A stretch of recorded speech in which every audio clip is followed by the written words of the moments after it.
तर अक्कलकुवाच्या मदरशात विदेशी नागरिक राहत असल्याचं समोर आल्यावर मंत्री नितेश राणेंची प्रतिक्रिया समोर आली आहे। शिक्षणाच्या नावाखाली सुरू असलेले असे मदरसे हवे कशाला असा सवाल नितेश राणेंनी विचारलाय। तसंच राज्यातल्या सर्व मदरशांची सखोल चौकशी करावी अशी मागणीही त्यांनी केली। म्हणून या नंदुरबारमध्ये असलेल्या मदरसाच्या निमित्ताने मला राज्यामध्ये असलेल्या मदरसांवर प्रश्न उपस्थित करायचा आहे की हे नेमक्या शिक्षण संस्था आहेत की अतिरेकी घडवणारे अड्डे आहेत। म्हणून राज्य सरकारकडून राज्यामध्ये असलेल्या सगळ्याच मदरसांची सखोल चौकशी व्हावी, सर्च ऑपरेशन आतमध्ये करण्यात यावं, प्रत्येक मदरसामध्ये आतमध्ये काय चाललंय,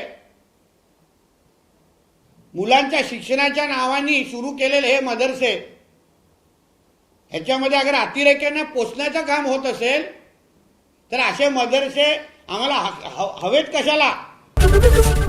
एबीपी माझा, उघडा डोळे बघा नीट।